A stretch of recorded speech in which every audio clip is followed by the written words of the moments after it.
Então, gente, boa noite, pessoas. A gente vai começar mais uma sessão da Lápis. Essa é uma sessão especial. A gente vai fazer um formato um pouco diferente, uma mesa redonda, uma conversa. A gente vai abrir o nosso Setembro Amarelo, que fizemos no último ano, estamos fazendo agora, que é sempre um mês temático, que a gente fala um pouco sobre a importância de se discutir saúde mental de uma maneira mais ampla. E hoje a gente vai falar sobre o livro Tarja Preta, O Meu Ano com Depressão. A gente está aqui com a honra de ter a autora do livro conosco.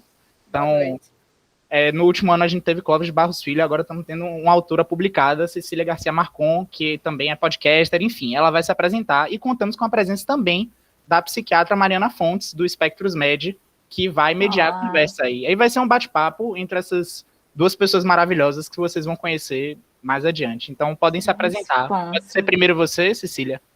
Claro. Boa noite a todos, todas e todos que aqui estão. Eu sou a Cecília Garcia Marcon. Em 2018, eu publiquei o livro Tarja Preta, Meu Ano com Depressão.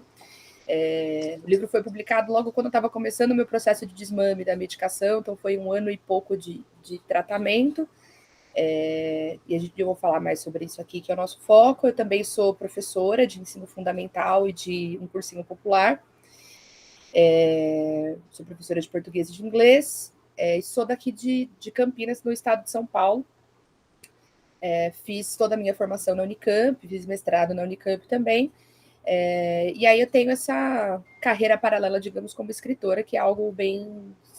Sempre foi uma coisa importante para mim, mas se tornou algo ainda mais relevante depois das questões de saúde mental que eu vivi. Então, fico muito contente de ter sido convidada, de poder compartilhar da perspectiva de paciente, né? Como que foi essa vivência e conversar com todos vocês que estão aqui. Então, muito boa noite. Sou eu agora, né? Então, boa noite, pessoal. Né, como o Thiago já falou, eu sou Mariana, eu sou psiquiatra formada pela UFBA, da Liga aí também, no mesmo lugar da Universidade dos Meninos. Além disso, eu tenho um Instablog, né, o Spectros Med, junto com a minha amiga, que tem como uma das propostas, né, a questão de discutir livros não médicos para estimular outras habilidades, né, para além da medicina, que também são importantes, né, nisso. E então, esse ano a gente criou o Clube do Livro, do Spectros Med, e aí todo mês a gente faz a votação e no final do mês discute um livro. Tem sido uma experiência muito legal, porque tanto, né, assim, chama pessoas para lerem coisas que talvez eles não leriam também, quanto a gente fomenta a discussão e consegue fazer sempre links. E aí foi muito legal esse mês, né, no caso de agosto, que aí o pessoal da Liga sugeriu o livro e foi votado para ser o livro discutido, e aí a gente meio que vai fazer esse clube do livro aqui hoje. Então, assim, fico muito feliz de estar participando disso, né, que é juntando as duas coisas que eu mais gosto, eu acho, que é falar de literatura e falar de saúde mental. Acho que é uma maneira muito boa de começar o Setembro Amarelo, a gente falando, porque uma coisa que eu falei até recentemente, né, que assim, é importante a gente falar, mas também saber falar. E a gente trazer, assim, ainda ao vivo, o exemplo de uma pessoa que passou por um processo e que, né, é um exemplo positivo, né, porque conseguiu, enfim, a gente tá vendo aí, né, manter todas as suas coisas maravilhosas, enfim. Então, isso eu acho que é como tem que ser a campanha, nesse sentido, assim, de mostrar exemplos positivos. Enfim. Então, se vocês quiserem começar com a parte do livro, eu queria começar falando assim, a questão do impacto do diagnóstico, que é uma coisa que no livro uma das primeiras coisas, né, Cecília, que você Sim. fala que sua psicóloga comentou que devia procurar um psiquiatra, e isso foi uma coisa, assim, nunca pensei que chegaria a ter uma doença mental. E eu queria saber como é que foi, assim, essa questão de ter recebido um diagnóstico? Eu estava num momento que eu estava bastante fragilizada, né? Mas talvez essa seja uma coisa que eu nunca vá ter noção do quanto. É uma coisa que eu converso bastante com meu marido hoje, principalmente quando eu estava falando que ia ter a live e tal, e que a gente lembrou, né, algumas questões, e aí eu falei, mas eu não consigo. É engraçado que assim, eu sei que hoje eu estou diferente do que eu estava naquele momento que eu estava muito doente, mas eu não consigo dizer exatamente diferente como. Eu sei que era outra coisa, mas eu não sei exatamente de que forma é diferente. E aí ele consegue exemplificar com muita clareza, né? Do tipo, não, eram coisas muito básicas que você não estava conseguindo fazer, né? Para mim, o fundo da coisa chegou, acho que vinha num processo que vinha degringolando de saúde mental, mas depois que eu sofri o episódio do assédio que eu conto, né? Que foi muito sério, tal, no Uber, que foi horrível.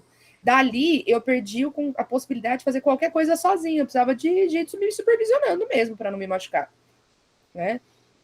E a primeira vez que a gente se deu conta disso foi um episódio, foi muito duro, assim, porque eu entrei para tomar banho, demorei, meu marido entrou, eu tava inteira arranhada da bucha, inteira, que assim, ó, inteira arranhada da bucha. E aí ele perguntou o que eu tava fazendo, eu falei, nossa, eu tô fedendo, não consigo tirar, nossa, o suor não sai. E aí ele entrou, teve que tirar a bucha da minha mãe e falou: não, olha para você, olha você, como você tá. E eu tava inteira, quase em carne viva, toda arranhada. Né? Então, ali que a hora que você percebe, são momentos muito específicos que você percebe que você não tem controle de racionalidade nenhuma das suas atitudes, né? E aí, quando eu contei isso para mim, isso foi em novembro.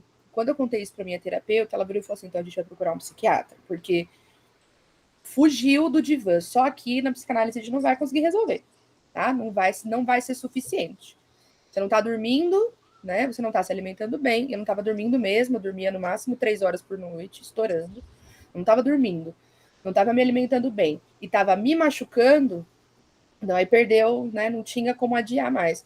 Mas ainda assim, eu só fui procurar um psiquiatra no ano seguinte. Um ano? Não, foi em novembro de 2016. Eu fui procurar um psiquiatra em fevereiro. Mas, né, 3 meses depois, continuei indo toda semana. Não, eu vou ver, não, eu tô procurando alguém do convênio, não, o fim de ano é muito difícil para começar. Fui adiando mesmo. Porque eu achava que era uma crise momentânea, eu estava associando muito àquele episódio, né? E aí eu fui, conversei com um colega meu de profissão que me indicou um psiquiatra com quem ele tinha feito tratamento, que é maravilhoso, o Dr. Juarez Costa, aqui de Campinas, ele é incrível. E aí eu fui, falei, então vou marcar a consulta, e eu comecei a fazer o tratamento no final de março, começo de abril, né, que foi 2, 3 semanas a consulta. Quando eu cheguei com a cartinha da psicóloga na consulta e contei tudo, aí eu já saí com a receita, assim, ele falou assim, a gente vai começar o tratamento hoje, agora, vai sair daqui agora e passar na farmácia. Eu falei, então tá, né, fazer o quê? Então, mas é isso. Isso que você relatou acontece muito, assim, com muita frequência, né? Ainda tem, talvez, não sei se foi bem essa sua ideia, assim, de eu não tô tão grave assim para ir para um psiquiatra, porque ainda tem, né? Muita gente tem essa ideia assim de que não, psiquiatra só quando a pessoa tá surtando, tá numa coisa assim muito, muito grave. E não necessariamente, né? A maioria das vezes você faz o trabalho conjunto. Às vezes você faz até uma primeira avaliação com um psiquiatra, que indica um psicoterapeuta, e vice-versa, né? E faz a coisa acompanhando. Mas isso é comum, assim, esse primeiro impacto, assim, de Eu acho que a você... gente não tem a ideia de um tratamento moderado, sabe? Quando se fala de tratamento psiquiátrico, é muito mais associado, a associação, pelo menos para mim, e para as pessoas com quem eu convivo que são leigas também, a associação é muito mais perto de um manicômio do que uma medicação de hipertensão que você toma todo dia. Né? Outras medicações, por exemplo, eu tenho asma, eu tomo medicações que têm efeito colateral. Eu tomo corticoide, por exemplo, faço uso de corticoide inalatório há anos. Isso também tem, né, consequências, né, de retenção de líquido, por exemplo, mas que, ok, né? E aí, então, a associação, eu acho que existe ainda uma questão em torno da medicação. Eu acho que não é tanto ir ao psiquiatra. Eu sabia que eu ia sair com uma receitinha. Eu sabia que eu ia sair com um remedinho para comprar. Né? Eu não estava indo lá para fazer. Se fosse só para eu bater papo com outra pessoa, minha terapeuta continuava comigo, ela deixou bem claro. Eu não acho. Você vai precisar, você está precisando de ajuda química para dormir e para conseguir dar conta da sua saúde mental. Sua mente não está funcionando adequadamente e está te colocando em risco. Então, a gente vai precisar agir quimicamente e não é mais comigo. Então, eu sabia, quando eu fui encaminhar, sabia que era para isso. Então, eu tinha muito medo, né? Eu tinha muito medo de perder a lucidez. Eu acho que era isso, né? E pra gente que é mulher, essa é uma conquista que é muito dura. Era uma das coisas que mais me doía. Eu falei, agora todo mundo vai falar que eu sou louca. Qualquer coisa, a mulher já é louca. Qualquer coisa. Você já é louca. Eu falei, agora, se eu tiver tomando, tá lá, tá a doida medicada, entendeu? Era uma coisa que eu sentia, não tem por que eu falar que não, né? Eu tinha, pra mim era falar, putz, como que eu vou contar para as pessoas agora? Porque aí as pessoas vão descredibilizar qualquer sentimento meu com base no rótulo Já do vem transtorno todas essas mental. coisas na cabeça, Nossa, né? e aí era onde eu mais sofria. Eu falava, putz, e eu ficava com muita raiva, porque para mim eu ainda associava tudo isso àquela situação de final de outubro que eu vivi, que culminou tudo isso. E é claro que não foi, eu tinha um tanto de outras coisas, mas eu não conseguia nem enxergar isso naquele momento, né? Então era um misto de... Eu também não queria... É como se naquele momento eu também não quisesse deixar aquele cara ganhar mais essa, entendeu?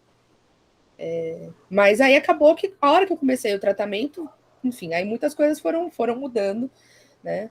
Mas eu lembro até hoje que a sensação para mim da primeira semana tomando a medicação, comecei tomando sertralina, né? Que é horrível, tá, gente? Sertralina é o ó.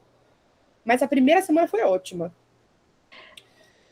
Eu tinha náusea, tinha um pouco de dor de cabeça, mas eu falava, gente, eu tinha algum fio desencapado na minha cabeça, porque eu tinha um tanto de energia que eu conseguia fazer as coisas, eu conseguia levantar. E eu lembro que quando eu tive esse lapso, foi quando teve a greve geral de 2017, que todos os meus colegas foram e tal, e eu tava com medo de ir, porque eu não achava que eu ia dar conta de andar o percurso, porque eu tava num nível de estafa absurdo, não conseguia. Nossa, para fazer qualquer coisa, eu tinha que me preparar fisicamente, eu tava muito cansada.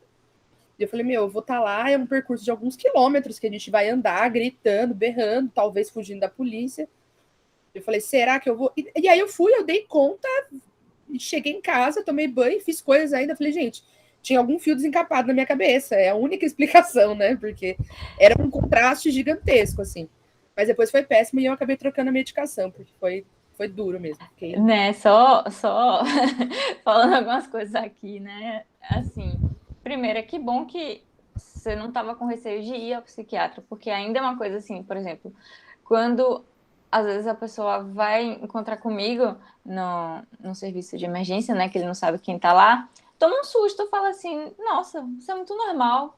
Pensa logo que é uma pessoa assim, sério, eu ouço isso, assim. Não, o seu colega que você antes tinha uma cara assim, mas você não sei o quê. Então, a gente ainda vem rompendo também com essa ideia, né? De que tem aquela coisa assim, que existe um tipo específico de médico ou de psiquiatra, que geralmente as pessoas pensam que é um homem com cabelo bagunçado, excêntrico, que vai socar você de remédio e só.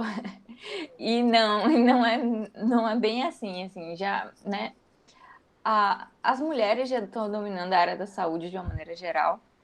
E esse perfil também de psiquiatra também tem mudado bastante, né? Para uma coisa justamente assim, que você tenha um melhor entendimento da farmacologia, né? Para você tentar usar o mínimo de medicação que for necessária para você devolver a funcionalidade daquela pessoa. Então, isso é uma coisa importante.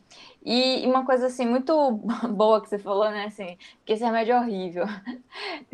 Faz parte faz parte, principalmente na primeira consulta, quando a pessoa vai iniciar a medicação, a gente tem que fazer essa educação mesmo, de tirar essas dúvidas. Uma pergunta que é muito frequente vou ficar viciado?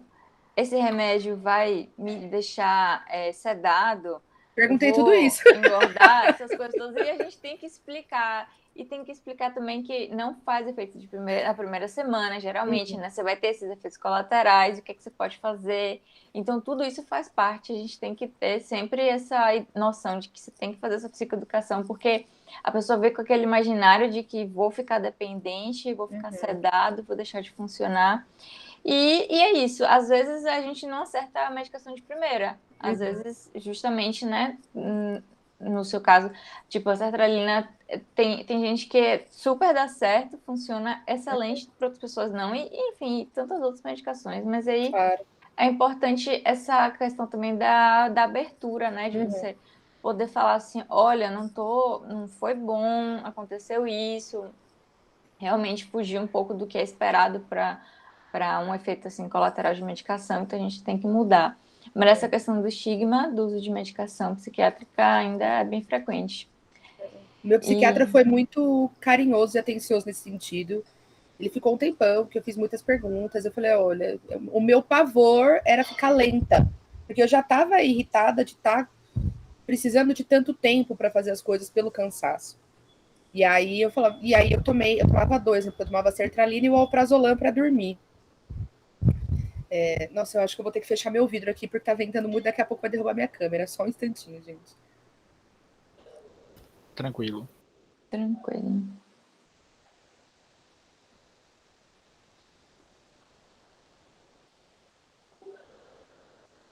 Voltei.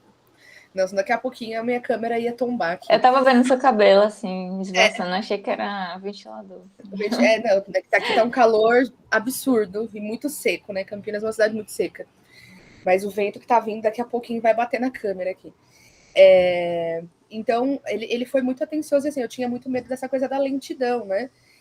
E até eu acertar a dosagem e o horário de tomar o alprazolam, por exemplo, eu acordava me sentindo aquela preguiça das utopias, sabe? Assim, me mexendo em câmera lenta um pouco. Mas tudo, e ele era muito disponível, né? Deixou o telefone dele comigo, olha, se você tiver e tal, você vai sentir isso, isso, isso. Então tinha náusea, dor de cabeça. No fim das contas, eu acabei precisando trocar a sertralina porque não passou. Eu tomei por um mês e não passou, eu não conseguia comer. Eu perdi 8 quilos no primeiro mês. Eu não conseguia comer. De jeito nenhum, era uma náusea insuportável. E aí tem uma coisa que é a crueldade, né?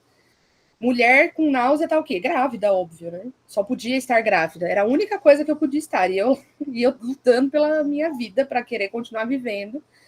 Ai, nossa, tá com enjoo. E eu queria dar um murro nas pessoas. Falava, mas não tem nada a ver com isso. Né? Então, era um cenário bastante... As pessoas, elas são muito inconvenientes, às vezes, nesses comentários, né? E a gente tem que lidar com isso também. Mas o meu psiquiatra ele foi uma peça fundamental, porque ele era um médico muito paciente, que sabia explicar as coisas de uma forma bastante didática, né?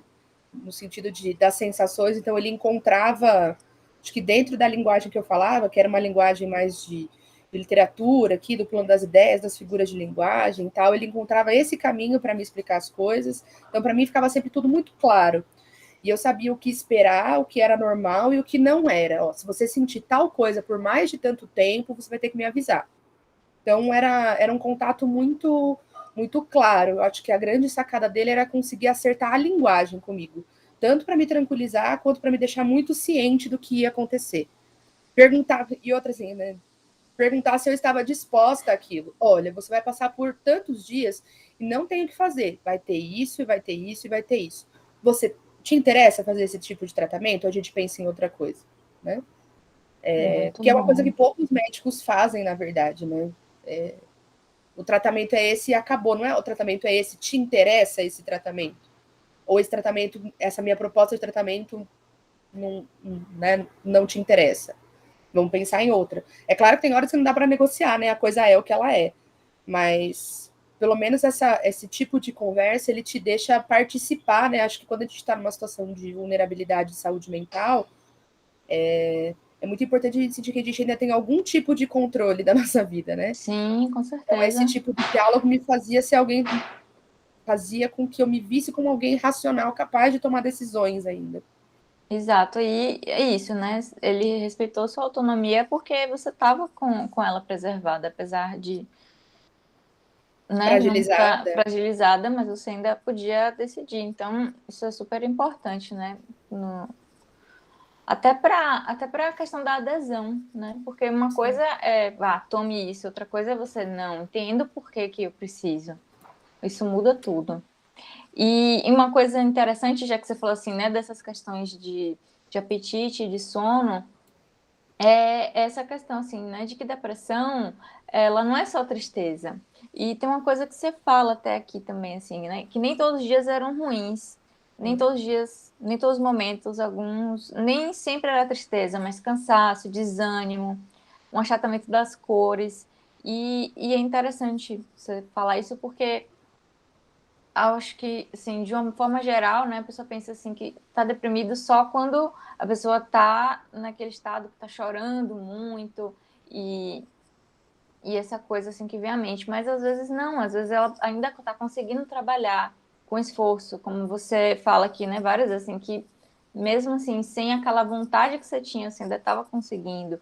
Muitas pessoas têm, assim, a parte da irritabilidade fica mais evidente. Sim. Outras pessoas acabam tendo mais essa parte do apetite, do sono comprometido. Então, na verdade, quando a gente vai ver, é um gráfico bem, assim, tem várias coisinhas, né? E é legal porque você usa uma linguagem, né, assim, bem didática, que qualquer pessoa lendo isso, ela vai entender e muitas vezes talvez até se identificar. Porque às vezes a pessoa nem chegou nesse pensamento ainda, né, de que eu posso estar precisando de algum tipo de acompanhamento, mas lendo assim dessa questão, né, do cansaço físico mesmo, Para mim para mim a legal. marca, o sinal de alerta até hoje é esse, né? Quando é um cansaço físico muito pronunciado, porque eu sei que é isso, né? Eu posso estar de alta psiquiátrica no momento, mas é um ponto de atenção para sempre. Não é, mano? Eu sempre vou precisar estar atenta. Não é paranoica, mas é atenta. Mas o cansaço para mim, o cansaço com o desânimo, eles são o momento em que eu sei que eu preciso encontrar os caminhos ali para criar né, caçar uma serotonina ali para ajudar, entendeu? Eu sei que a hora que a minha sirene de atenção, assim. Porque ainda acontece, é claro que acontece. No Brasil de Bolsonaro, como que não acontece, né? Haja coração. Mas e aí isso só foi possível dentro do tratamento, assim, porque era a diferença mais brutal que eu sentia com a medicação. A mudança Gente, dores físicas, cansaço físico de ir ao mercado e voltar com as compras, era uma coisa surreal. Eu não conseguia fazer coisas muito simples que parecia que eu tinha corrido uma maratona, de exausta que eu ficava, não conseguia me mexer. Né? Então, até hoje é onde eu sei que a coisa pega, assim. Que você percebe aí antes que isso evolua, você já vai Isso. recorrendo aos seus fatores aí de proteção. Exatamente. Legal. E é isso. Ah, tem outra parte aqui que é porque eu grifei algumas coisas. Assim, que eu achei bem legal, né? A questão da. é, Cadê, gente? Ah, o que dizer a alguém com depressão? Nossa, você conseguiu elencar aqui, né? O que. Tipo, quase assim, o que não falar, porque as pessoas realmente não têm noção, né? Do que. Sabe que você tá mal, aí é como se assim. Não pense negativo. Ou se eu conseguisse ter controle dos pensamentos, eu não, né? Não tava assim. E isso também é uma coisa importante, assim, pensando também que a gente está nesse setembro, né? E tem essa campanha. Assim, das pessoas que chegaram até você e falaram, o que que de fato te confortava e que funcionou? Isso é importante, assim, talvez falar. A hora que tá num momento ruim, porque são crises, né? Não é à toa que acho que se vocês falam em episódios Sim. na clínica, né? E a gente, como paciente, se refere às vezes como crise, né?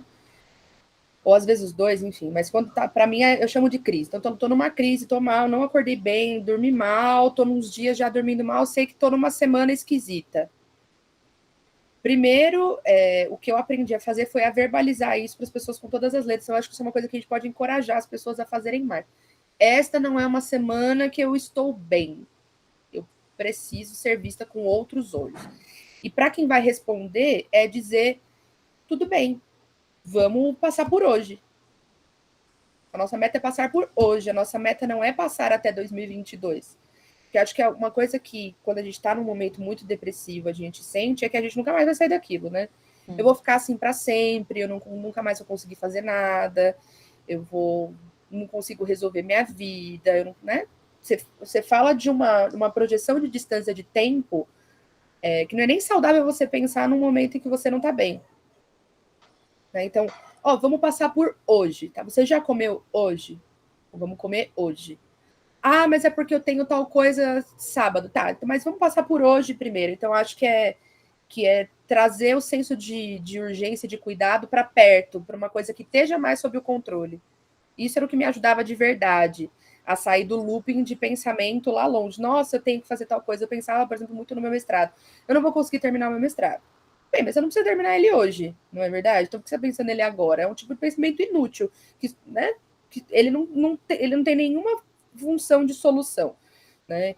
E isso, quem me ajudou muito foi meu marido. Porque eu chegava despejando esse monte de coisa, eu tinha crises de choro que duravam horas. E ele, com muita paciência, ouvindo, falou assim: tá bom, tá, mas agora a gente vai entrar no banho. No começo ele me dava banho, eu passei meses com ele me dando banho para não me machucar. Depois só me acompanhando, né? E aí depois eu fui voltando a tomar banho sozinho. Então a gente vai tomar banho. Eu vou deixar você assim enxaguando. Ele tirava a bucha do chuveiro, deixava só o sabonete. Eu vou terminar a janta. Quando a gente sair, a gente vai comer. E a gente vai deitar e a gente vai escolher uma coisa para assistir.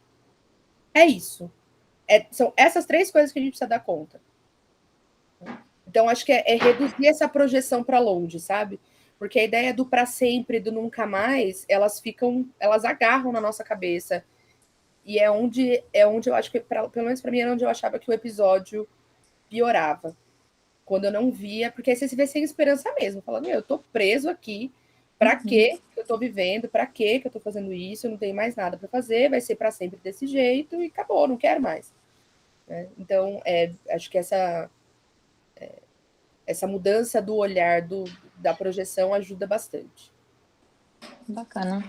E isso, inclusive, até não só para quando a gente está num quadro depressivo, acho que para muitos momentos a gente focar no presente é interessante, né? Tem hoje, né, a questão da prática do mindfulness, que é justamente isso, e reduz muito o nível de ansiedade, né? Porque a gente vive, se a gente for deixar uma coisa assim surreal de coisas que você tem que fazer. Então, já tem esse pessoal que tenta usar isso como uma forma de prevenção, inclusive. Mas isso que você falou é muito interessante até, porque uma das coisas que a família pergunta, né, é como é que eu vou agir com essa pessoa? E eu falo assim, esteja disponível, fala, eu tô aqui, manter vigilância. Não é para criticar, não é para por que você não sei o que e tal, porque isso não vai adiantar agora. A pessoa não tá conseguindo pensar nisso, ela não vai conseguir agora, mas depois... E acho que não tem problema dizer assim, acho que agora você não está no momento que você deve tomar decisão. Acho que agora você está no momento em que você tem que fazer coisas mais simples. A hora que isso passar, porque isso vai passar, a gente pensa em coisas mais complexas, né? Eu acho que não tem problema dizer assim, não é você não é capaz assim, acho que agora não é um bom momento para você tomar essa decisão. Vamos deixá-la para um pouco depois. Tá? Vamos fazer outras coisas primeiro. Porque às vezes, se você consegue sair um pouco do looping, você tá limpo e bem alimentado, a sua consciência ela já vai para um outro lugar. Sabe? Então, acho que também é uma coisa que, com cuidado, não tem problema dizer assim, vamos pensar nisso depois. Agora a gente vai focar em coisas que são um pouco mais urgentes. Por exemplo, você comer uma janta bem gostosa. Sabe? Que é um ato de carinho e é um ato que mostra assim, a gente vai fazer uma coisa normal. E, né? Esse senso de normalidade é importante, sabe? De que as coisas não... de que você não está tratando a pessoa como se ela fosse inimputável, entendeu? Sim, sabe? Exato. Não, muito bom isso. Agora, uma coisa interessante também que você traz no livro é essa questão, quer dizer, não sei se eu pulei, a questão do, como é que diz, dessa questão da credibilidade intelectual. É algo que isso, é uma das coisas que também, né, que marca muito, assim. Sim. que você traz várias vezes sobre essa preocupação. E isso tem um porquê, né? Porque as mulheres, de uma maneira geral, ainda estão galgando, né, lugares de poder, né? Não, é estranho, por exemplo, né, que ainda na política não é a maioria, sendo que já é a maioria da população. E, enfim, então é muito compreensível essa preocupação que você teve. E também a gente vê que, assim, cada caso é um caso, porque a maneira como você vivenciou isso tem todo a ver com o seu contexto de vida, Sim. né? Isso é uma coisa também que, quando a gente vai entrevistar a pessoa, a gente também precisa saber, né? Não só para a questão da medicação, mas até para justamente também servir de parâmetro, se melhorou, o que é que melhorou, o que é que precisa melhorar, o que é que você fazia, o que é que você está deixando de fazer, como é que isso está impactando no seu dia a dia. Então, essa é uma coisa que é bacana também, que você compartilhou, né, no livro, e talvez você quiser falar aqui também, assim, mas como é que foi isso? Posso comentar. Eu estava no meio do meu mestrado e eu estava com muita dificuldade Foi uma coisa que me desgastou muito, assim, mentalmente, porque o trabalho intelectual, quando ele é colocado junto com a saúde mental, com uma questão, né, uma doença de saúde mental, ali, a depressão, e eu tive ali também elementos de ansiedade, tive crises de ansiedade bem pesadas, assim. Você coloca como mulher, é muito difícil conseguir a sua credibilidade, sabe? É muito difícil mesmo que você seja, que o que você produz seja visto como algo que tem valor, que o que você produz seja visto como algo que não é apenas bonitinho ou interessantinho ou legalzinho, ou que você não seja apenas uma pessoa esforçada, mas não inteligente de verdade. É muito cruel a quantidade de adjetivo que a gente recebe durante a nossa trajetória intelectual, que parece um elogio, mas não é. E aí, quando você vê que você tá com um problema exatamente onde a máquina funciona, aí você fala, putz, agora dá vontade de não contar para ninguém, falar, cara, eu não vou contar para ninguém, porque se eu contar, essas pessoas não vão mais dar crédito para nada do que eu fizer. Tudo eu vou ser a pessoa. Se eu ficar, por exemplo, se eu ficar muito brava com alguma coisa, se eu chorar em uma discussão, não vai ser porque a pessoa me ofendeu, ou porque eu tô brava, ou porque eu tô sendo assertiva, vai ser porque eu sou uma descompensada, né? Sabe? É muito duro isso, assim. E para mim era uma questão, eu demorei muito para contar, por exemplo, eu demorei alguns meses, acho que uns 3 meses para contar para o meu orientador. E ele foi um querido, sabe? Então, na verdade, coitado, eu despejei, projetei nele coisas que não tinham nada a ver com ele, né? Ele foi um querido, acolheu muito, foi ótimo, me ajudou com todos os problemas burocráticos em que eu me envolvi por não estar dando conta da burocracia enquanto uma pessoa em depressão. Porque quem que dá conta de burocracia na vida já, e deprimido, não vai mesmo, gente, não vai dar.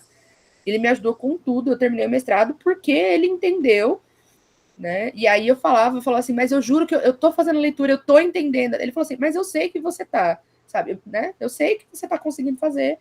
Calma, vai dar tudo certo, a gente vai conseguir, a gente vai achar um caminho, enfim, né? Mas era uma coisa desesperadora, assim, de falar, gente. E aí, quem teve a sacada de me falar para fazer o diário foi meu psiquiatra.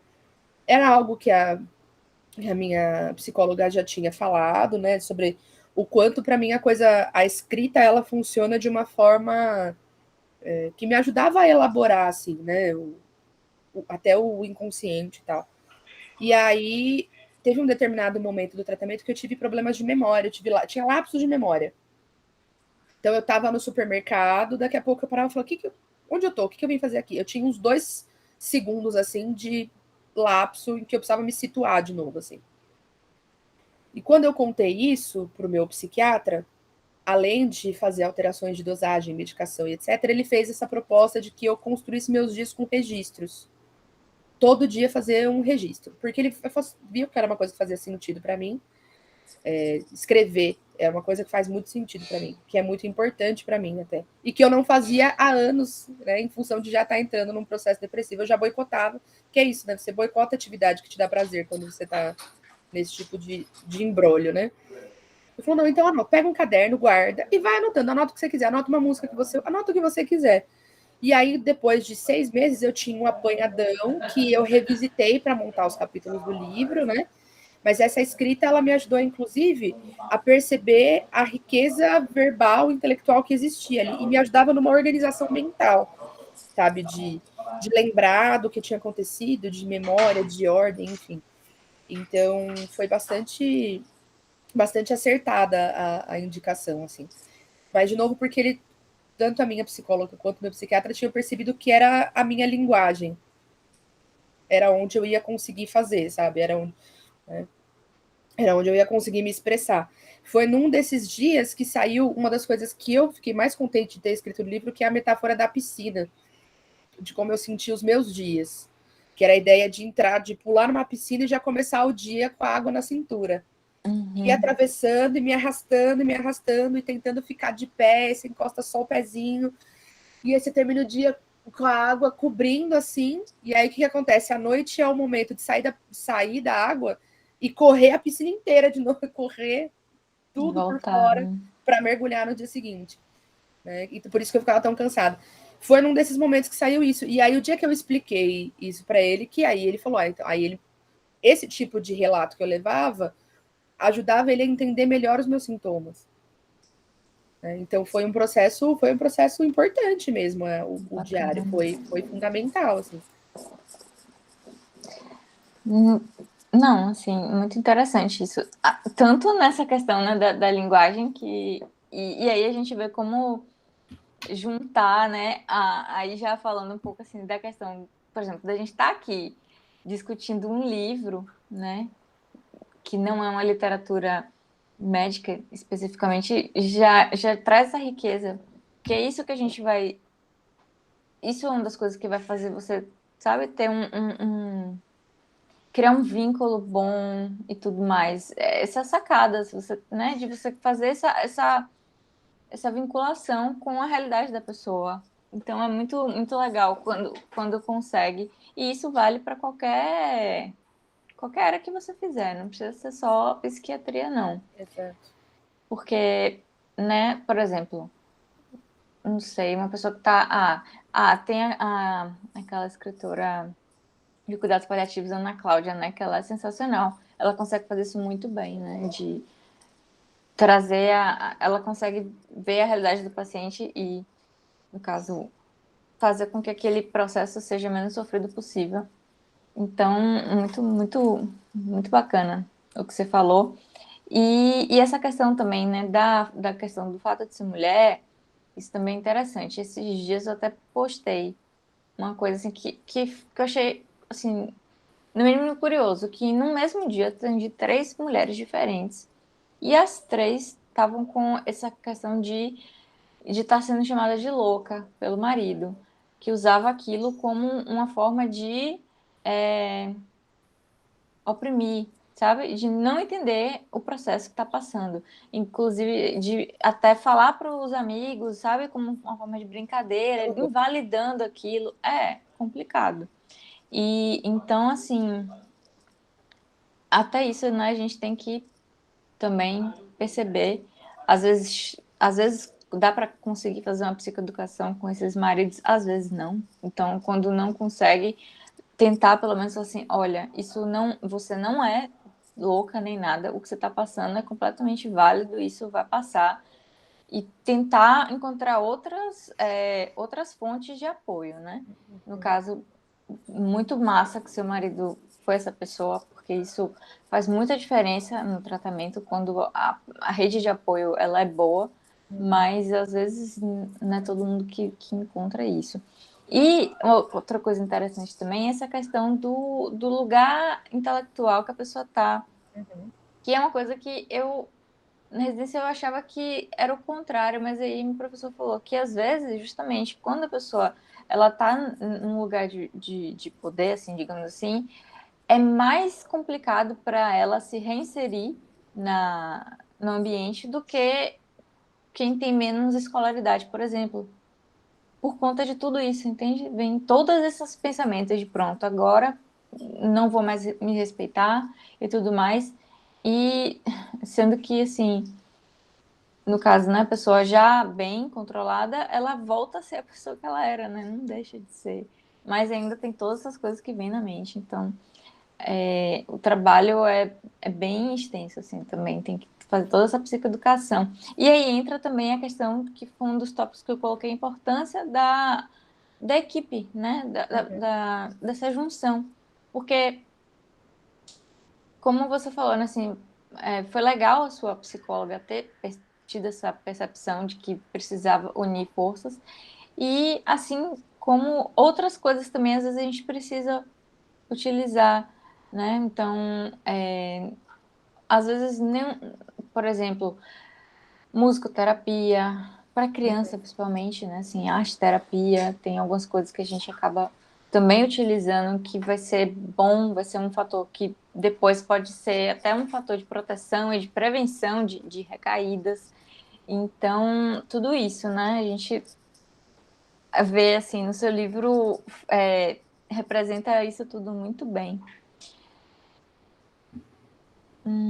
Para mim, esse momento foi quando eu estava num momento bem estável, eu estava bem, e a gente estava começando o desmame. O desmame do antidepressivo, para mim, foi bem tranquilo. Eu sofri muito pouco, quase nada, assim. Foi bem tranquilo mesmo. Acho que eu não precisei em nenhum momento, para vocês terem ideia, voltar a dose, assim. Foi reduzindo, reduziu, acabou. Sabe? O desmame do remédio para dormir foi um pouquinho mais difícil, demorou um pouco mais. Às vezes eu ainda brinco, falo, tem época que dá uma saudade de só deitar e dormir sob efeito de drogas, né? Né? Mas eu sei que eu não preciso mais, eu falo da boca para fora. É da boca para fora, mas com certa saudade em alguns dias. Mas esse foi um pouco mais difícil, mas eu lembro que a questão era assim, eu estava estável e tal, e aí eu perguntei, falei, olha, mas aí agora que eu tô numa boa, faz algumas consultas já, e aí? Eu continuo tomando? Como é que funciona? Ele falou, não, né, vamos tentar experimentar, diminuir, mas ele falou assim, mas tem uma condição importante. Você precisa inserir um elemento na sua rotina de atividade. Ele é um cara que defende a coisa da atividade física prazerosa como componente. Ele enfatizou muito, precisa ser prazeroso. E ele falou, eu lembro até hoje com muita clareza, assim. Não tá isso no livro ainda, porque foi depois, né? Foi, na verdade, assim, o livro já estava fechado, estava em processo de publicação quando eu estava vivendo isso. E aí ele falou, eu lembro com muita clareza, assim, a gente não engana o nosso corpo. Se você fizer uma atividade física que você odeia, você vai produzir algumas coisas lá, vai produzir as endorfinas, tudo, mas o seu corpo vai saber que você odeia aquilo. Então você não consegue enganar o seu corpo, né? E eu lembro disso com, cara, foi uma luz, assim. Você precisa gostar, e você precisa conseguir fazer isso sem preocupação. Né? Então, assim, se você é uma pessoa, por exemplo, que se preocupa com o dinheiro e a atividade for cara, você pode até gostar da atividade, mas ela não vai servir. Ele falou com todas as letras, assim. Você precisa achar uma atividade que seja, você falou, procura no teu tempo, a gente não é uma corrida, você vai achar. E eu falei, caramba, né? E eu sempre fiz muita natação, mas era uma coisa que, assim, era fora de mão, caro pra caramba, né? Pra fazer o volume que eu precisava, porque ele falou, aí tem que ter uma consistência, assim, ó, pelo menos dia sim, dia não, e exercício intenso. Então eu ia gastar uma grana que eu não tinha. Então, natação não ia rolar. E eu tava um dia conversando disso com meu marido, falando, precisava achar para ver se eu conseguia encaminhar mais o negócio de desmame, da medicação. Eu passei na frente de uma escola que tinha os aéreos, né? E eu sempre gostei, achei muito bonito de ver, né? O tecido acrobático, a lira, eu sempre achei muito bonito. E aí ele falou assim, então vamos marcar uma aula experimental, ver o que você acha. Ué, o máximo, a aula experimental é de graça, não vai gastar nada, se você não gostar, você acha outra coisa, elimina essa. E eu gostei pra caramba, assim. Foi super bom. E me ajudava, porque eu faço até hoje de noite, e me ajudava na coisa de dormir também, porque como é uma atividade bem pesada e cansativa, eu chegava em casa, comia, tomava banho e capotava, sabe? Então foi fundamental encontrar. Tanto porque eu gosto muito e ajudou numa reconstrução até de autoestima mesmo, né? De conseguir olhar e achar bonito alguma coisa que eu fazia, de ser uma atividade corporal em contraponto a tudo que eu faço intelectualmente. Então, sair um pouquinho só da cabeça, sabe? Realizar coisas concretas, sair, deixar a mente descansar um pouco, sabe? Quanto pelo fato químico mesmo do tratamento, assim. Aí eu foram 4 meses para zerar tudo, assim, só o remédio para dormir foi 5 meses, vai. e o antidepressivo foi 2 meses e pouquinho, já zerou. Então aí eu parei de tomar medicação ali julho, agosto de 2018. Né? Então foi 1 ano e pouquinho de tratamento psiquiátrico contínuo. Né? Mas a descoberta do exercício para mim ela foi vital mesmo, principalmente porque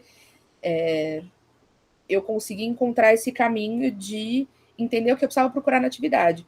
Porque a hora que ele falou fazer atividade física, eu juro por Deus, né? Acho que eu fiz uma cara que ele entendeu.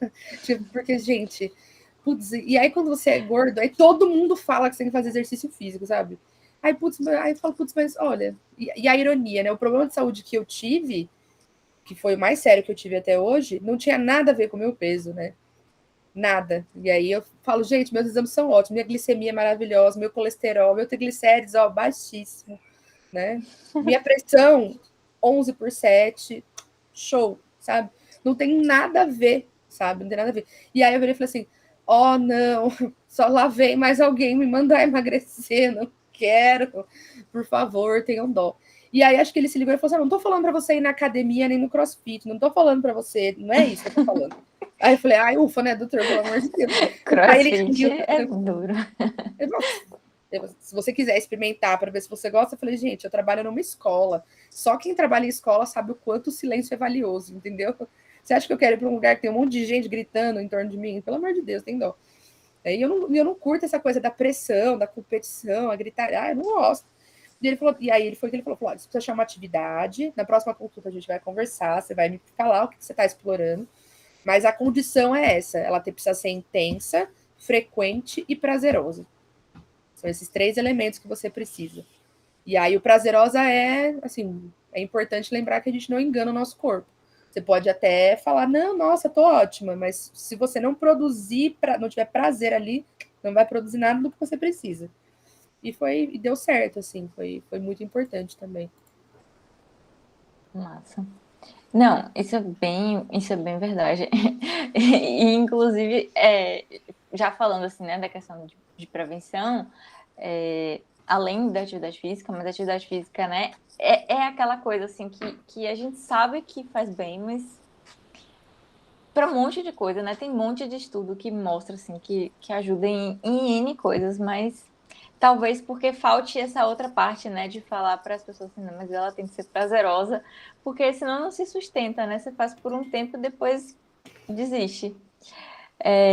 Mas assim, outras coisas também,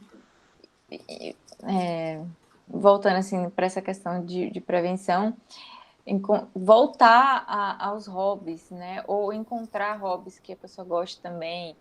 De repente, até você adotar um pet já faz muita diferença na vida, sabe? Da pessoa. De você ter uma companhia, enfim. Então, explorar todas essas coisas. E isso é uma coisa também que vale aqui para todo mundo, né? Que quem tá para se formar, que for atender um paciente que está num estado assim, né? Se você for atendendo na emergência, ou ele chegue para você e fale que está com alguma coisa assim de ideação suicida e tudo mais, pesquisar esses fatores, porque isso tudo vai ajudar aquela pessoa tanto para sair dessa fase aguda quanto para ela manter-se bem. Então, a espiritualidade também entra aí nessa questão. E quando eu falo isso, não é assim, frequentar. Se for uma coisa que a pessoa também goste, ótimo, né? Uma comunidade que dê apoio e que, enfim, entenda isso, tudo bem. Mas, assim, fomentar a espiritualidade dela de qualquer forma que seja. Os vínculos também, então, não só, né? Isso. Relações amorosas, mas amizades, enfim, tudo isso. E essa questão também de coisas que não seja só trabalho, né? Porque Isso. às vezes diga. Eu ia colocar que eu acho que é muito importante, talvez para alguns casos, para mim foi desobrigar esse vínculo a ser família. Uhum. Né? Porque é uma culpa muito grande que o paciente carrega de querer dividir as coisas com pessoas que não têm condições. Não é que não tem condições, por exemplo, eu fui contar para minha família que eu tive depressão quando o livro ia sair. Eu estava fazendo desmame da medicação. Tá? Entendo. E a minha família não soube nada, né? E não é porque eles são pessoas horríveis nem nada, mas é porque eu acho que naquele momento eles não iam ter condições de lidar com essa informação. Por N razões. Não ia acontecer. Mas demorou um tempo para eu me reconciliar com isso, assim, sabe? De entender que eu tive outros vínculos que foram fundamentais e que garantiram a minha sobrevivência naquele momento. E que não precisava ser meu pai e minha mãe, por exemplo, né? Essa obrigatoriedade do laço familiar ser o laço que de tudo dá conta, eu acho que é uma desconstrução importante também. Né? Sim, até porque às vezes a família também está ali dentro da gênese do problema. Sim. Aí... Mas mesmo quando não é, às Sim, vezes tem uma questão de espiritualidade, você estava falando. Às vezes você tem uma relação com a espiritualidade, a sua família tem outra, e isso vai ser extremamente violento. Né? E é claro que a pessoa está querendo te levar lá para tal culto ou tal prática, porque ela quer que você fique vivo, ela quer te salvar. Não está querendo o seu mal. Só que naquele momento você está muito fragilizado, não vai dar para fazer uma vista grossa e entender, não dá, entendeu? Não tem como. Então, às vezes, é desobrigar o vínculo. Do tipo, olha, tá tudo bem não ser a sua mãe ou seu pai a pessoa com quem você vai contar no momento de crise. Tá tudo tranquilo, sabe? Não significa que você não gosta deles, não significa que eles não gostam de vocês. Né? Tá tudo bem. A gente, né? Vamos estabelecer o limite, assim, sabe? Acho que foi uma dificuldade. Eu demorei bastante para entender.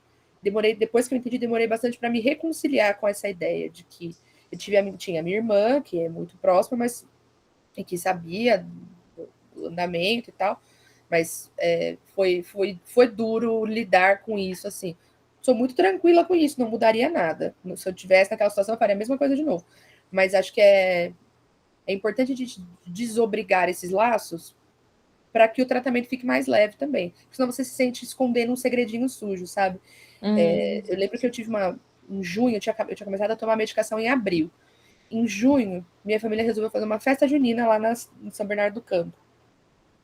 Com meus tios e tal, amigos da família. São pessoas de quem eu gostava muito. E em determinado momento, eu tive não chegou a ser uma crise completa de ansiedade, mas foi uma crise importante. Eu não conseguia levantar da cama para descer.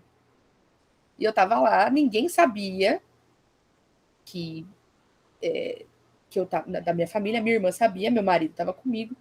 E aí eu falei, gente, eu não vou conseguir sair daqui. E eu tava deitada na cama chorando, falei, gente, eu não vou conseguir descer. Eu não vou conseguir sair daqui, eu não tô conseguindo levantar daqui. Tipo, eu chorava, fecha a porta, o que a gente vai fazer? E aí, de verdade, foi uma coisa que foi tão intensa para mim que eu não lembro como que eles contornaram a situação, meu marido e a minha irmã, não lembro mesmo o que aconteceu. Sei que em determinado ponto eu fui sentando, fui levantando, limparam meu rosto, arrumaram meu cabelo, a gente desceu. E da hora que eu desci, aí eu voltei, assim, mas foi um lapso de uns 20 minutos, assim, que eu, né? Não precisava ter passado por isso se eu tivesse simplesmente virado e falado, né? Se eu tivesse conseguido viver isso ali, dizer para minha família, assim. E aí eu tomei o remédio para dormir, e aí eu tinha ordem. Aí, assim, da hora que você toma, ainda mais, eu tomava, acho que era 1,5 mg de alprazolam. Eu lembro que, para mim, parecia super pouco. Aí um amigo meu que tomava 0,25. Eu falei assim, nossa, fiquei me sentindo um elefante agora. Parece que eu sou um velociraptor tomando tiro de tranquilizante. Falei, nossa, o que rolou? Eu tô tomando 8 vezes essa dose? Que coisa boa, né? E aí, o negócio, a hora que o remédio vem, o seu olho pesa e você vai dormir onde você estiver. Parece aqueles memes de criancinha dormindo na areia da praia. Se é lá que você tá, é lá que você vai dormir. Você não tem muito controle, assim.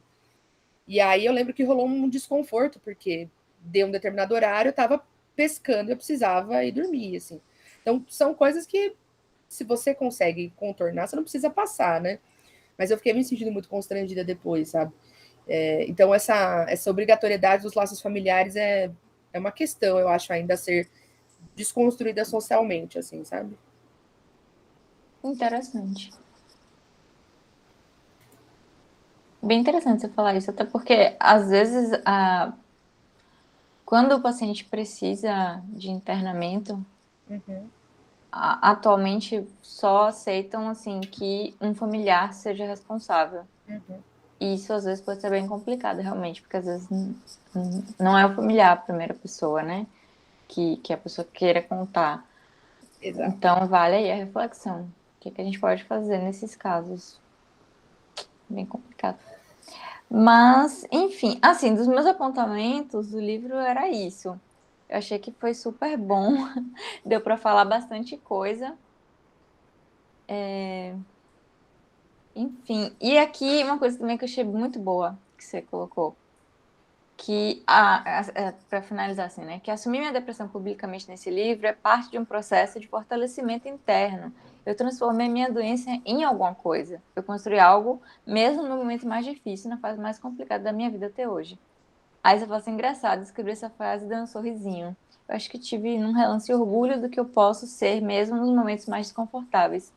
Ah, eu achei isso tão legal, porque é isso, né? Assim, essa frase sua já mostra que você já estava num momento melhor, né? Já estava conseguindo ver a esperança.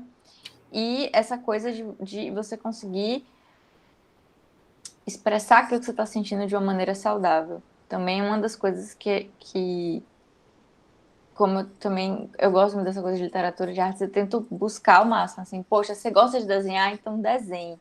Você tá naquele momento de angústia e tal, tente colocar isso de uma forma assim, né? Escreva, desenhe, faça música, cante, enfim. Mas isso essa coisa de você conseguir transformar, como você fala, né, em algo, dá uma sensação assim para a pessoa de autonomia, de controle dos seus sentimentos também. Então, eu finalizo com isso porque eu achei muito, muito bom. Que bom, fico contente. Tenha sido uma experiência tão positiva. Para mim também foi. Foi bem legal, tanto ter escrito quanto falar sobre. É uma coisa que para mim é bem positiva, eu gosto bastante. Eu pensei antes da gente finalizar, fazer os agradecimentos, etc., a gente tem um momentinho para quem quiser perguntar alguma coisa, comentar algo, a gente abrir um pouco mais essa mesa, né? E quem quiser perguntar algo para as convidadas, etc., e eu vou inaugurar, já que eu comecei falando, né? Nada mais justo. E uma coisa, é mais para você, Cecília, mas se quiser comentar também, Mari, que é assim, atualmente eu tenho visto, vai sair um pouco do que a gente está conversando, mas eu acho que você também vai trazer uma visão, e é muito importante sobre isso, que aí eu quero aproveitar que você está aqui, não deixar fugir, que é a questão da saúde mental dos professores na pandemia. Isso é algo que tem preocupado muito a galera que estuda saúde mental mesmo, tal, algo que repetidas vezes, várias vezes a gente teve sessão aqui, e eu lembro, durante esse período de pandemia, né, e quase todos os psiquiatras comentavam isso depois, que estava querendo estudar mais isso, como é que tá, que tem recebido muita demanda, etc.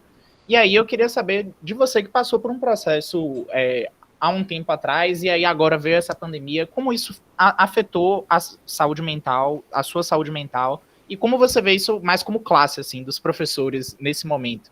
Porque, além de tudo isso que você falou, você é professora, né? E isso também intersecta em algum nível, assim. Com certeza.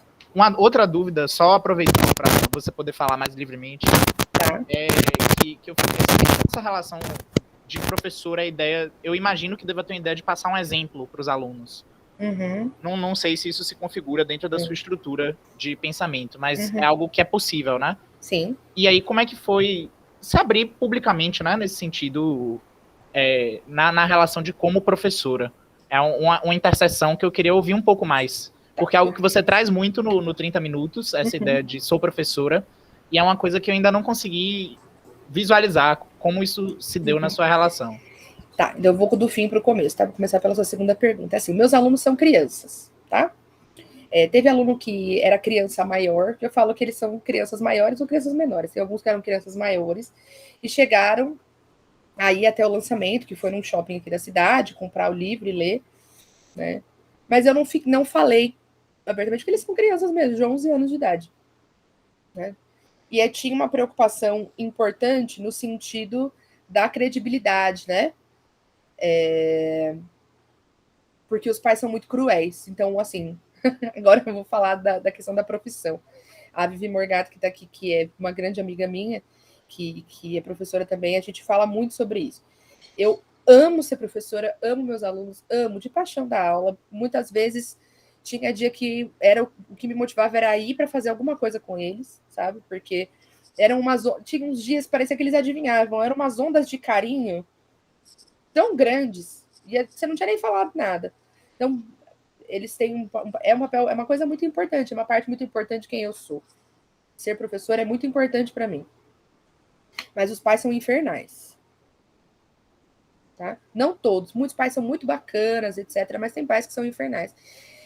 Isso é uma realidade. Existe uma demanda em cima do professor em muitas esferas que é de não fazer apenas a sua função. E na pandemia, para juntar com isso que você perguntou também, Thiago, na pandemia isso piorou.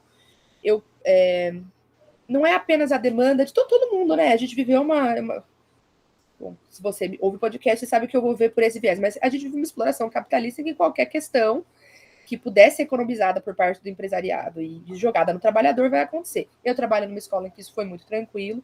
Minhas amigas passaram por coisas horrorosas, tá? Em termos de exigência de trabalho, horríveis, péssimas, né? Em termos de, por exemplo, perguntar por que tinha uma internet tão ruim em casa. Não foi a minha escola, a escola de amigas minhas. Porque a internet que eu consigo pagar com o salário que você me paga. O que você acha? Acho que eu tenho dinheiro para pagar melhor a internet com esse salário que você me paga? Não é o caso. A escola que eu trabalho, por exemplo, foi por um outro caminho. As professoras que não tinham computador próprio em casa, a escola cedeu os próprios computadores da escola para os professores levarem para casa.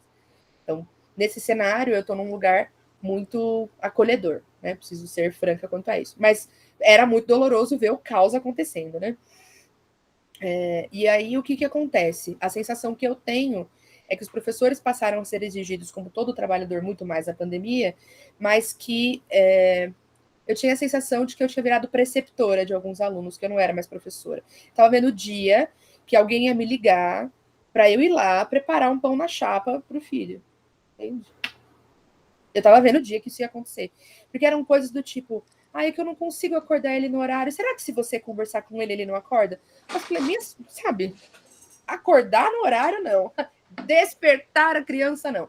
Não, a gente tem que ter um mínimo de limite. E como estava tudo muito junto, a escola em casa e a casa na escola, etc., então não tinha mais esse pudor, sabe? Isso me deixou profundamente irritada, o que é uma vitória em termos de terapia, porque uma meta da terapia era que eu sentisse raiva e não tristeza, que psicanaliticamente a raiva é quando você olha para o outro e se vê o outro responsável. E a tristeza é quando você olha para você e vê você responsável pela situação. Tinha uma coisa dessa, assim. Então era uma meta que eu sentisse raiva das coisas, assim.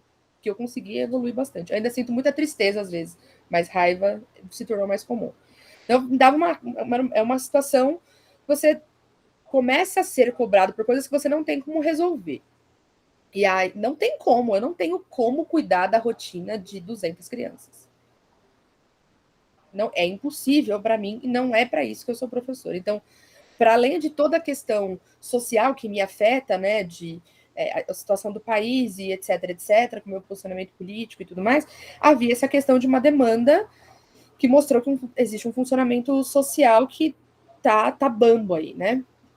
Então, isso foi onde mais pegou. E ver meus amigos que trabalham em outras escolas sofrendo todo tipo de abuso, do tipo, tendo que se virar para ter coisa para dar aula online em casa. Entendeu? Se vire. Você não tem câmera? Compre sua webcam. Sabe aquela coisa? Assim, isso aconteceu muito. Então, foi um momento de muita exploração. Como eu estava... É isso, né? Quando você consegue alguns recursos com o tratamento, você consegue se conhecer mais e você consegue perceber armadilhas. A minha armadilha é trabalhar sem parar. Então, tem vezes que eu olho e falo assim, não, vou fazer só um negocinho. Quando eu vejo, eu fiquei até 2 da manhã. Então, eu já sei, já eu mesmo me cutuco e falo, você está errada, você não pode fazer isso. Né? Mas isso é quantos anos, né, para isso acontecer. Então, acho que, na verdade, em termos da pandemia, tem a ver com o papel social do professor. O que é um professor? Eu acho que a gente vive numa nação que ainda não sabe para que um professor serve. Não sabe para que serve a escola. O que é escola? O que é família? O que é sociedade? O que é professor? O que é aluno? O que é filho? O que é cidadão? Essas coisas, elas estavam já numa zona cinzenta, né? E aí, acho que agora aconteceu uma situação. Não é à toa que muitos alunos, isso é muito frequente, quando vão falar com o professor, chamam de mãe e de pai. Isso é uma coisa muito comum, e os alunos morrem de vergonha, gente. tá falando com você, vai tirar uma dúvida, chegar, ô mãe, e aí eu falo, mãe não, que eu não tenho nem idade para ter, você preste atenção. E aí eles dão uma risada e passam, mas é muito comum, porque esses papéis, eles são misturados. Mas aí isso tem efeitos, né? A gente vive uma crise, como a gente está vivendo agora, e aí a gente vê a exacerbação desse conflito que já estava ali, né? Então é a forma como eu vejo, assim. E aí a minha prioridade passou a ser preservar as crianças, né? Ouvir as crianças, acolher, porque a quantidade de conflito em casa aumentou muito, porque essas famílias, em função das suas rotinas, não se conhecem, etc. Então, eu tentei ocupar um lugar de acolhimento, de escuta um pouco mais, né? Dentro das minhas possibilidades. Maravilha. Tem uma questão, quer dizer, maravilha, a situação não é maravilhosa, mas obrigado pelo relato exato, e engrandeceu muito. Mas é importante deixar isso muito claro. Uhum. O Leandra colocou uma pergunta no chat para você, Mari. Eu vou ler aqui, tá? A questão do lapso de memória durante o tratamento, eu fiquei curiosa de saber mais sobre. E saber de Mariana se é um efeito comum de acontecer no tratamento da depressão. Então, essa questão dos lapsos de memória, etc. O que é que isso tem mais ligação com o fármaco ou com a condição? Isso, bacana. Queixa de memória é uma coisa muito comum em qualquer ambulatório, né? Não só de depressão, mas às vezes a queixa da pessoa é só essa, eu tô com dificuldade de memória. Então, a gente tem que explorar bastante. No quadro depressivo, é comum que a atenção seja um dos elementos que esteja comprometido, né? Então, tem mais a ver com o processo, com os sintomas, né? Como a gente falou mais anteriormente, né? Que não é só tristeza, não é só choro, também tem essa questão da atenção, ela fica comprometida, e com isso também a memória, ela também acaba tendo ali sua... também ela acaba indo, né, no bolo. Aí, isso é um ponto, que aí pode ter sido o caso dela, né? Até porque não era uma coisa assim, não foi uma coisa muito extensa, né? Eram coisas pontuais, enquanto ainda estava sendo muito difícil fazer aquela função, como ela estava falando, né? De ir no mercado. Aí, o que eu estava fazendo mesmo? Então, parece mais que foi desse processo. Agora, lembrando também que o uso, por exemplo, de benzodiazepínicos, né, podem também prejudicar essa questão da memória. A longo prazo, não é uma coisa de curto prazo, não, mas já que a gente está falando sobre isso aqui, se pode ser alguma coisa de fármaco, sim. É uma coisa assim que ainda não tem aquela coisa assim 100%, sabe, atestando, mas é uma coisa que a gente evita usar, por exemplo, em idosos, ou de usar por muito tempo, porque dificulta a consolidação de memória, e isso no futuro pode vir a representar um problema para aquela pessoa. Espero ter respondido aí a pergunta. Mais alguém tem alguma pergunta, comentário? A roda está aberta. A Leandra respondeu que contemplou ela. Ah, que bom.